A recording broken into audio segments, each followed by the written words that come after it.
The final news and notes before the Birds season opener is jam-packed, with positive injury updates for both the Eagles and Cowboys. Although why in the world are the Birds trying to hide a key defensive decision right before kickoff? Plus, what the entire national media has gotten wrong on Nick Sirianni's Super Bowl banner unveiling plans, the new report on Jalen Hurts that should have the Cowboys absolutely shaking in their boots. I'm Thomas Mott. This is the Thomas Mott Show.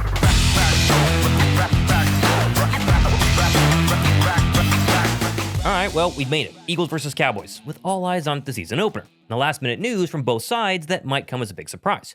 Although I think in the end, Philadelphia is going to enter Thursday night feeling a lot better than they originally expected.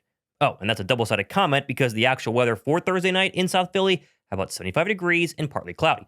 Absolutely perfect football weather. Also perfect, how about a second chance to enter my Saquon Barkley Jordan Spector art giveaway that is happening on my next video, which is the Cowboy recap video. So if you want to enter, drop a like, comment, be subscribed. Just type Saquon down below to make sure you get your second entry. And check out Jordan's website. I'll link it down below in my description box as well. Now, let's jump right into the injury news because I think that's probably what you care about the most right now, heading into Thursday night. And despite Nick Sirianni trying to be as vague as possible throughout this week, the Birds' final injury report on Tuesday confirmed not only that Landon Dickerson, back at practice by the way, is cleared and will play, so also was Drew Mukuba, Josh Uche, and of course A.J. Brown, the latter of which was actually never on the injury report the past couple of days, so he is 100% ready to go. Like I said, I'm ready to go, and we're ready to go. So Landon Dickerson, of course, was kind of the big question mark because he missed Monday's practice with some sort of back issue. Kind of odd there. No explanation as to what that has been. But he has been cleared, as I mentioned, and the surgically repaired knee is apparently not a factor at all. So expecting to be out there on Thursday night, barring some sort of last-minute setback, perhaps in pregame warmups. It is still crazy to me that Landon Dickerson, 3 weeks removed from minor knee surgery, is going to play on Thursday night. I thought maybe with Micah Parsons being out, they would, let him slow walk it, maybe wait till week 2 or week 3. But Landon Dickerson understands that if he's healthy enough, he wants to go. The fact he's going to go means he's healthy enough. Thumbs up for that. Moving over to Dallas, and there's been a surprising injury change on their end as, on Monday's show, I noted that cornerback Trevon Diggs told reporters he could play on Thursday, but is focusing on being back in time for week 4, all but indicating that Diggs would miss Thursday's opener in South Philly. Well, that has now been changed. I guess I was wrong, as Diggs has been a full participant in both Tuesday and Wednesday's practice, along with tackle Tyler Guyton, and head coach Brian Schottenheimer said during his most recent press conference, both are trending the right way and should play on Thursday night. Obviously, big news for Dallas. I know Trevon Diggs is obviously coming off the season and knee injury suffered last December, but when healthy, he's still one of the best cover cornerbacks in the league. Still, much like Landon Dickerson, he might have a setback in pregame warmups on Thursday, but at risk of being wrong once again, I'm going to say with 99% certainty, I'm expecting Trevon Diggs to be out there for the Dallas Cowboys come Thursday night. I'm also expecting there to be zero surprise on who the Eagles starting cornerback is going to be whenever they take on Dallas because for whatever reason, Vic Fangio and Nick Sirianni are still trying to pretend like it isn't common knowledge that Adoree Jackson won the job well over a week ago. Who's starting at cornerback? I'm not sure yet. Or I'll let Nick announce that. You're sure. No. What's that? No. Pretty much, yeah. You'll see when we get to that. Yeah, I just don't think it's I don't think it's. Yes. I hate saying, I always respect your guys' job of what you guys got to do, and I appreciate your persistence and your relentlessness because we teach that a lot is persistence and relentlessness to do our job. And I just don't think at this particular time it benefits us to say that when I don't have to. So, yeah. Guys, come on. It's Adoree Jackson. It's going to be Adoree Jackson. It was always going to be Adoree Jackson the past couple of weeks. I've never seen Philadelphia so focused on trying to hide who the starting cornerback was going to be or any of these different camp battles, hide who the winner was. I get the idea of like, well, if we don't announce it, then the Dallas Cowboys have to game plan for both Ja'Cory Bennett and Adoree Jackson. But any sort of rudimentary dive into the Eagles training camp news would show that it's been Adoree Jackson basically the entire time. So either way, just let it be said, I am 99.999% sure Adoree Jackson is going to start on Thursday night, and he sounds pretty ready to do it as well. I feel good. I feel good and ready, to go compete and go play. Like you asked earlier, from OTAs to camp to now, just been grinding, doing little things, to help me improve, to help me get better, and to go out there and play for my teammates, most importantly. These guys, set the tone, set the standard, and for me, just trying to do my 111 so I can play fast and celebrate with them because they make a lot of plays. So that's one thing I'm excited about, just being able to celebrate, not my plays, but with the team in that fashion. The real cornerback question that I'm waiting to see is if Quinyon Mitchell actually ends up traveling with Ceedee Lamb on Thursday night. Because when Lamb has had Prescott in recent games versus Philadelphia, he has kind of lit up the Birds secondary, including that 191-yard, 2-touchdown performance in Dallas back in 2023. Of course, Lamp wasn't facing Q back in 2023, and he's going to see a lot of Q on Thursday night. Like Fangio did hint, didn't confirm, but did hint during his final press conference, there is a chance we could see Q shadow Ceedee all night long. Yeah, it's something that we'll look at each and every week, depending upon the matchups. With this team that we're playing this week, they got 2 great receivers. But it is something that's viable for us. No corner's going to pitch a shutout every game or during the whole run of the season. So, yeah, they've got a good long leash, who's ever out there, but we may play them all anyway. Vic Fangio also said during that press conference that whoever the starting cornerback is, a.k.a. Adoree Jackson, is not going to have a short leash. So even if Adoree Jackson gets burned early by George Pickens for a touchdown, they're not going to rip him off the football field and insert Ja'Cory Bennett, although he was asked about Ja'Cory Bennett and did say he's been very impressed with his performance and how he's kind of gotten the playbook the past couple of days. And if he were to have to play, I would still feel pretty confident in Ja'Cory Bennett overall. Yeah, I like him. He's got good speed. He's got a good attitude. He's got a good football brain. Shown some good cover ability. I'm sure he'll be out there at some point this season. You know, it could be this one too. Yeah, no, for sure.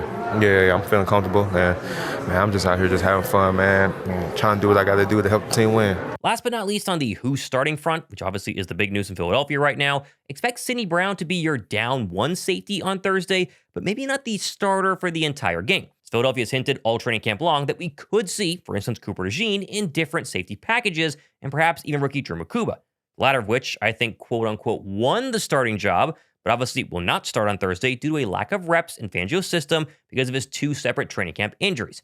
Still, though, I do expect Drew Mukuba to get some looks on defense on Thursday night, especially in dime packages. Look for him there, as his DC confirmed even this week that despite the lack of camp reps, he's been very impressed with the Birds' second-round draft pick overall. Well, it does set you back. I mean, he basically missed 2 weeks of training camp, 2 separate injuries. But he's done well this week, looks healthy.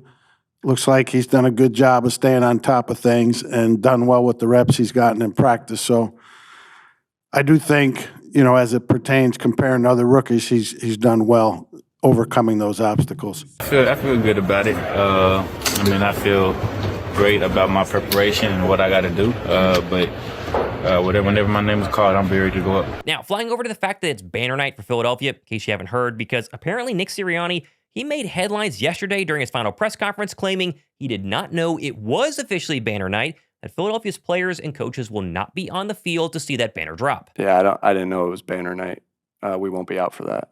Nick Sirianni, just a little bit of advice here. Don't go to Vegas and play poker. No one is buying this whole idea that you didn't know it was banner night. I see what you're doing, but no one is buying the fact that no one had any clue that they were going to drop a banner the first game after winning a Super Bowl. It is hilarious, however, that the media is making the fact that Nick Sirianni said the Birds won't be on the field to watch the banner unveiling this massive, crazy scandal.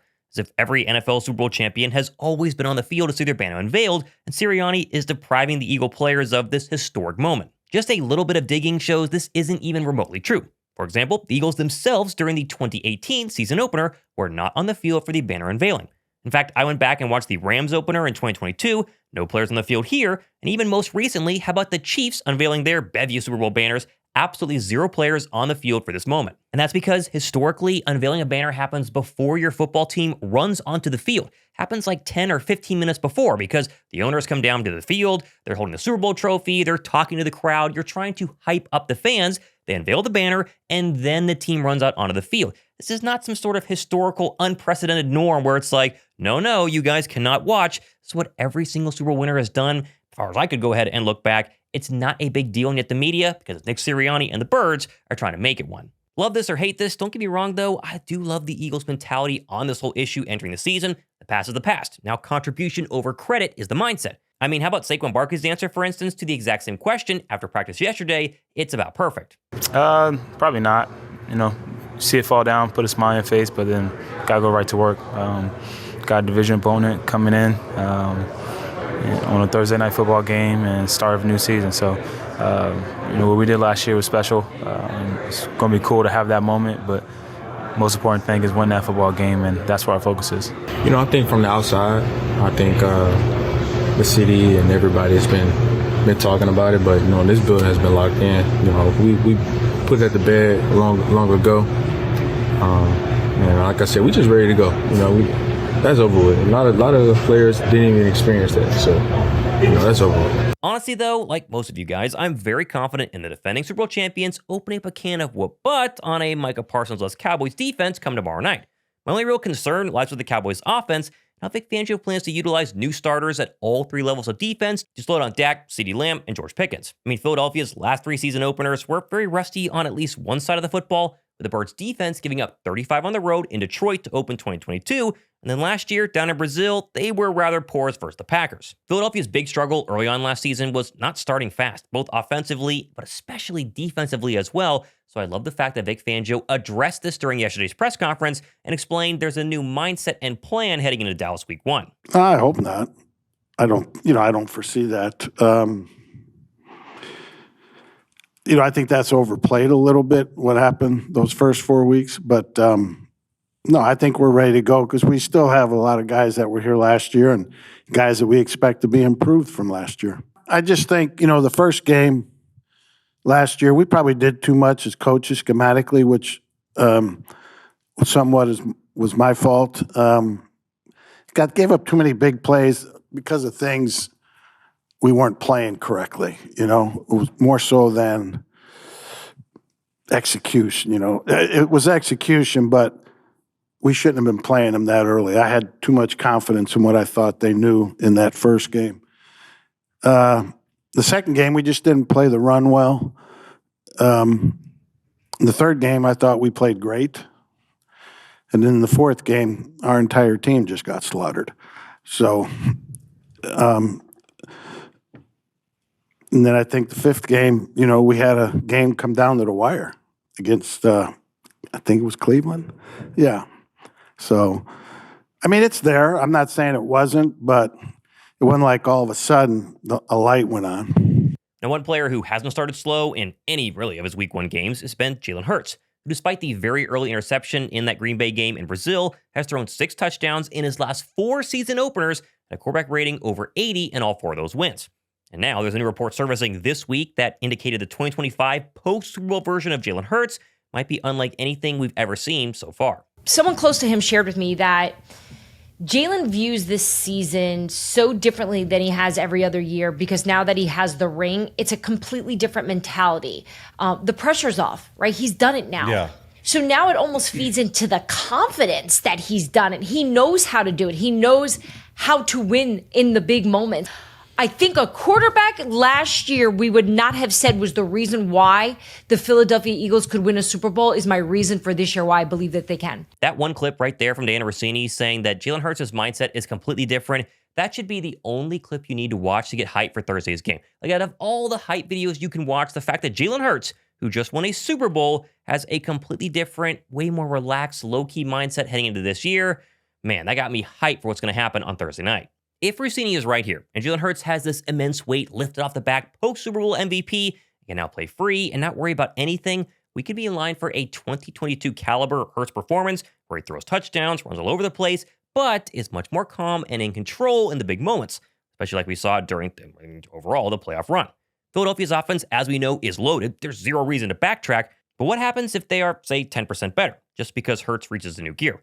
That would truly be terrifying for the rest of the NFL. Finally, though, can we just take a moment to appreciate and understand what Saquon Barkley, for instance, is about to attempt to do starting Thursday night? He's trying to become really the first 2,000-yard rusher to not have a huge slump the following year. And the entire national media is 100% against him and think a slump is virtually guaranteed. And yet internally, the Birds are almost expecting more from Saquon in 2025 after not only naming him a first-time team captain, but giving him secretly, and this is something no one has talked about, a lot more training camp touches than ever before.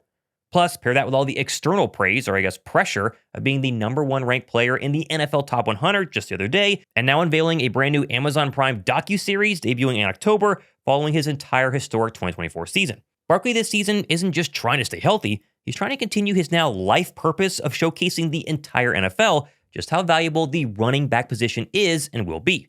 And is there a better opponent to face, honestly, in Week 1 in the Dallas defense that allowed over 200 yards rushing to Saquon in 2024 and ranked as the 3rd worst total run defense in the entire National Football League?